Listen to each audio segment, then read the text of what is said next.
translating something like this, a rasterized sketch, into something that's vector is kind of difficult. But there are some tips and tricks that I wanted to talk to you about today. So first thing first is colors, right? And when you're working in Illustrator, make sure you work with RGB color spectrum. The page is set up for RGB. It will affect all of your other stuff as well.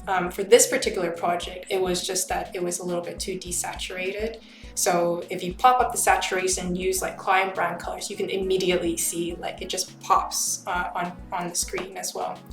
Now, if you have something like with an environment, say like this yellow one, it's good to select like rim light colors that match the environment. And I think maybe that's where this version example here kind of separates it, is because possibly the rim light was a little bit too saturated. So it just looked like it was a different lighting setup. So just dropping that down or adjusting the hue or value ever so slightly, it'll help you ground your shape. So there's that. Now, lighting is an important part, because when you see things on a smaller scale, like these infographics that we create can be viewed on a mobile app or whatever, or they might be zoomed out, right? Or it might be doing like really small molecules. The way that you light your thing will really affect it. So if we take a look at this one, the way that this lighting setup, it looks like it's 4 to 5 point lighting. When you look at a smaller view, it looks like it's glowing. It doesn't look like it has a light source, it just looks like it's glowing. So that means that something different is occurring with this molecule. Are we trying to say it's activated? No? Okay, then so what's happening with that? So these are kind of fundamentals feed into our story and visual language. So if we make sure that we have like consistent light setup, then it means that, yeah, it's just like, that's just light, that's not glowing. It's just that is our light setup. So for this one, when you analyze someone's work, you can actually pinpoint where their light has come from. And I find that drawing my lighting really helps. So this one had a white light up here, white light down here. This one had a white and yellow light mixed in together. And naturally that probably wouldn't happen. You would probably get like a pale yellow light rather than 2 individual light setups, right?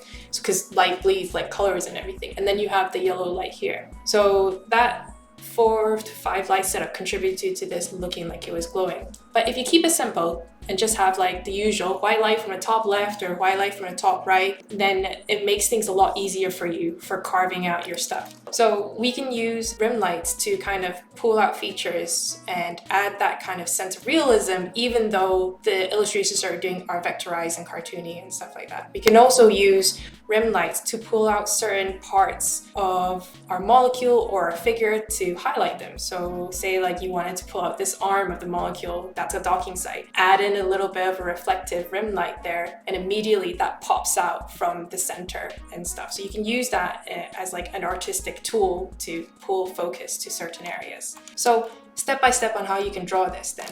Let's talk about the easy kind of like tricks that you can do. Start with your silhouette, and then the next thing that you do is to pull a gradient over immediately from where your lightest area is to your darkest.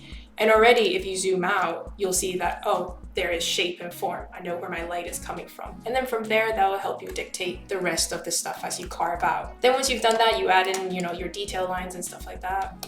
And then the next thing is now you're going to block in your largest shadow. And then it's the same kind of idea. We're going to pull in the fundamentals idea of the sphere. So if you look at a sphere and you're learning about value shading, there are terms for like what each part of the shadow is. So this line here that creates this, harsh differentiation between light and dark, that's called your terminator. So your terminator is going to be your darkest part of your shadow. And then as it recedes around an object, it's going to get a little bit lighter. And the reason for that is you're going to have reflective bounce light coming back in, right? So that's what causes this kind of adjustment in lightness.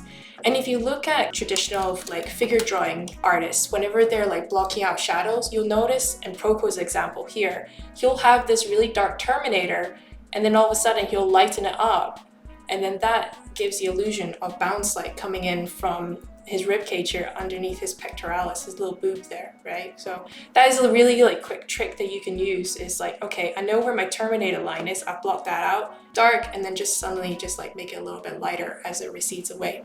So same with the gradient, you're going from light to dark with your lighting, your base color, then you'll go from dark to light as you're blocking in the shadow. That's like the simplest thing that you can do, and that's kind of similar like this.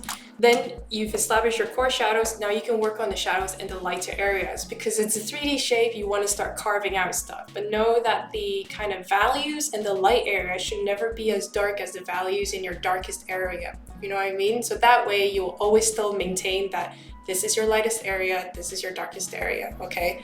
And then from there, you can then carve out where, you know, areas in your shadow world has some light leakage, and then you can pull out details so that it doesn't look so flat in here. You can say like, well, maybe this pops out, you know, maybe this has like a little thing and it peeps out, ooh, capture me, you know, with the light or something.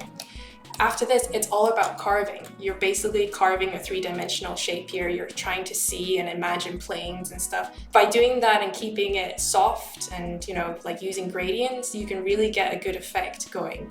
And then you step into glossy highlights. Now, I've seen a lot of stuff on Instagram with like students, and they just love to like glossy highlight everywhere. But if you only pick and choose the areas where it's closest to the light, it gives it that little better effect to make it look like a little sweetie that you want to roll around in your mouth, rather than it looks like it's been covered with vinyl stuff. And then after that, you add in your reflective light as well. Now, reflective light, remember, it doesn't need to be just on the outer parts. You can choose areas of overhang, things that peek through and maybe come further in front of the camera and stuff. And then this is how I'd recommend you can go about it. And by doing that, you can organize your files and always label your layers and stuff, and then put it all into one layer, which means someone else can come and click on this and then move your molecule about really easily. Okay? Any questions?